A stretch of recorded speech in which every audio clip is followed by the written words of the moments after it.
السلام علیکم دوستو، کیسے ہیں آپ سب؟ میں زبینہ فیاض ایک بار پھر آپ کے ساتھ میں شروع کر رہی ہوں عالم رویا بائی تحریم ارشد ایپیسوڈ 80۔ ماشاءاللہ سے 80 ایپیسوڈ کراس ہونے جا رہا ہے۔ اب تک میرے چینل پر 70 ایپیسوڈ بھی کسی ناول کے نہیں بنے اور یہ ناول ماشاءاللہ 80 کراس کر رہا ہے، تو واقعی میں بہت انٹرسٹنگ اور بہت بڑا ناول ہے۔ تو چلیں، ناول شروع کرنے سے پہلے آپ سے ہمیشہ کی طرح ریکویسٹ ہے کہ اگر آپ میرے چینل پر نئے ہیں یا اب تک چینل کو سبسکرائب نہیں کیا تو جلدی سے چینل کو سبسکرائب کر لیں، بیل آئیکن کو ضرور دبا دیں اور اپنے کانٹیکٹس میں اس ناول کو شیئر ضرور کریں، اور ساتھ ہی مجھے کمنٹ کر کے ضرور بتائیں کہ آپ کو اس ناول کا کون سا کیریکٹر زیادہ پسند ہے۔ تو چلیں شروع کرتے ہیں۔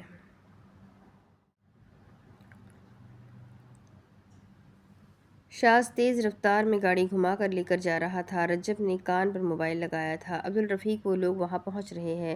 حاجرہ فکر مندی سے پلٹ کر بیٹھی رجب اور عبدالتواب کے چہروں کو دیکھ رہی تھی۔ اب اس کی نظر عبدالتواب کے کپڑوں پر گئی، مگر وہ پھر سے اس کا چہرہ دیکھنے لگی۔ عبدالتواب، یہ چہرے کا تم نے کیا حال بنایا ہے؟ کل تمہاری منگنی ہے۔ وہ اس پر چلا پڑی۔ شاز، اس نے اسے دیکھا۔ ایسے جائے گا یہ ہاتھ مانگنے؟ رجب نے کان سے شاز کا فلپ موبائل ہٹایا۔ باجی، یہ ضروری تھا، ورنہ میں بھی عین موقع پر پکڑا جاتا۔ اس نے ایک نظر عبدالتواب کو دیکھا۔ اب وہ اسے سچ نہیں بتا سکتے تھے، تو تم دونوں بلڈ کیپسول استعمال کر لیتے۔ شاز درمیان میں بولا، وہ 1 منٹ میں پہچان جاتے۔ رجب نے بات بدلنے کی صحیح کی اور اسے سیٹ پر پڑے کاغذات دکھائے۔ اس میں پروسیکیوٹر زہرا کی بہن کی رپورٹس ہے، اس سے ہم زہرا کو اپنی طرف کر لیں گے۔ پاسپورٹ؟ ہاں، اس نے اس بات میں سر ہلایا۔ اسماعیل اور نزاکت کا پاسپورٹ، یہ تو ضروری تھا۔ سردار کے آدمی گھر میں گھس رہے تھے۔ عبدالرفیق بچے کو کمبل میں لپیٹے سیڑھیوں کی جانب آیا۔ آدمی اسے نیچے تلاش کر رہے تھے۔ وہ باہر جا رہا تھا۔ گھر کی خاتمہ گھر سے نکلی اور ایک دم چلائی، وہ رہا بچہ! وہ فٹافٹ باہر نکلے اور اس کا تعاقب کرتے پیچھے آئے۔ عبدالرفیق نے گاڑی میں اسے بٹھایا۔ ان کے آدمیوں نے پیچھے سے فائرنگ سٹارٹ کر دی۔ عبدالرفیق نے گن نکالتے فائرنگ کی، سامنے سے گولی آئی۔ وہ گاڑی سے لگا اور جھک کر چلتے فائرنگ کرتی گاڑی کی طرف آیا۔ وہ گاڑی میں بیٹھا، اس نے دروازہ بند کیا۔ وہ گاڑی سٹارٹ کر کے نکلا۔ سردار کے آدمی اس کا تعاقب کرنے لگے۔ تیزی سے گاڑی دوڑا رہا تھا۔ اس نے پیچھے مڑ کر انہیں اپنی جانب آتے دیکھا، تبھی سامنے سے گاڑی آ رکی۔ اس کی گاڑی کو جھٹکا لگا۔ سردار کے آدمی باہر نکلا۔ عبدالرفیق نے ایک گہری سانس لے کر سامنے دیکھا۔ آنکھوں میں بے تحاشا خوف تھا۔ وہ گن پکڑے ہوئے اس کے سامنے آ رہے تھے۔ انہوں نے اسماعیل کی جانب سے گاڑی کا دروازہ کھولا۔ اس نے گلے سے تھوک نگلا۔ دوسری جانب سے آدمی اس کی طرف آئے۔ ان میں سے ایک نے اس کا گریبان پکڑا۔ اسماعیل کو آدمی نے نکالا۔ عبدالرفیق اس کی آنکھوں میں دیکھ رہا تھا۔ وہ بچے کو اٹھا کر گاڑی کی جانب جا رہا تھا۔ عبدالرفیق کو وہ گاڑی سے باہر نکالنے لگے۔ پولیس کی گاڑیاں عقب سے آنے لگیں۔ وہ آدمی چونک کر رکے۔ عبدالرفیق نے سامنے دیکھا۔ ایس پی پولیس اہلکار کے ساتھ گاڑی سے نکل رہے تھے۔ وہ بچے کو لے کر نکلنے لگے۔ عبدالرفیق نے گاڑی سے سر نکال کر محفوظ ہوتے ہوئے کہا، پہلے بچہ تو دیکھ لو۔ وہ حرکت نہیں کر سکے۔ ایک آدمی نے کمبل سے چہرہ دیکھا تو بوکھلا کر رہ گیا۔ وہ اسماعیل نہیں تھا۔ ایس پی کو اپنے سامنے آتے وہ دیکھ رہے تھے۔ انہیں اب سمجھ آ رہا تھا یہ پولیسوں کے پیچھے کیوں تھی۔ عبدالرفیق سکون کی گہری سانس لیتے سیٹ سے ٹیک لگانے لگا۔ ہاں، اور اس نے آنکھیں موند لی۔ پولیس ہے سامنے، عبدالتواب بولا تھا۔ حاجہ نے اپنی چادر اتار کر پیچھے دی۔ رجب لو۔ عبدالتواب نے گھونگھٹ سے منہ چھپایا اور رجب نے بھی چادر لپیٹ لی۔ شاز نے ایک دم گاڑی روکی۔ حاجہ نے سامنے دیکھا۔ پولیس والے سامنے کھڑے تھے۔ وہ ایک ایک گاڑی کو چیک کر رہے تھے۔ یہ ہوا کیا ہے؟ اچھے سے چادر لپیٹ کر رجب کہنے لگا، کوئی ملزم فرار ہوا ہوگا۔ عبدالتواب نے محفوظ ہوتے ہوئے کہا، ہاں، تیرے سے بہتر کون سمجھ سکتا ہے ایسی صورتحال کو۔ چپ کرو تم دونوں، شاز سختی سے بولا تھا۔ رجب نے جذباتی ہو کر اسے دیکھا۔ شاز بھائی، اس کو دیکھ لے، ابھی تو جو میں نے اس کا منہ چھوڑ دیا ہے نا، وہ بھی نہیں رہے گا، پھر کل منہ چھپا کر ہاتھ مانگنے جائے گا۔ حاجہ یہ سنتے تپ اٹھی، حد ہو گئی ہے، شاز منع کرو انہیں۔ شاز نے کنکھیوں سے انہیں دیکھا اور پھر حاجرہ کو دیکھتے ہوئے کہنے لگا، یہ عبدالتواب نے تیلی لگائی ہے، تم اسے کیوں نہیں دیکھتی پہلے؟ رجب اپنی طرفداری پر بے اختیار بولا، تھینک یو شاز بھائی۔ پولیس آفس ان کی جانب چلا آیا۔ حاجرہ کو دیکھا تو وہ ڈرائیور سیٹ کی جانب آیا۔ شاز نے ہینڈل گھما کر گاڑی کا شیشہ نیچے کیا۔ پولیس افسر نے بیک سیٹ کی جانب دیکھا، یہ عورتیں اپنا پردہ ہٹا سکتی ہے؟ شاز جھٹ سے بولا، بالکل نہیں، یہ میری بیویاں ہیں۔ حاجرہ تاثر نہیں دے سکی۔ پولیس افسر کی نگاہ حاجرہ پر گئی۔ شاز تعارف دینے لگا، میں ایڈوکیٹ شاز ہوں، یہ ساتھ میری پہلی اہلیہ ہے، یہ بھی وکیل ہے۔ حاجرہ نے لازم و ملزوم ترمیم کی۔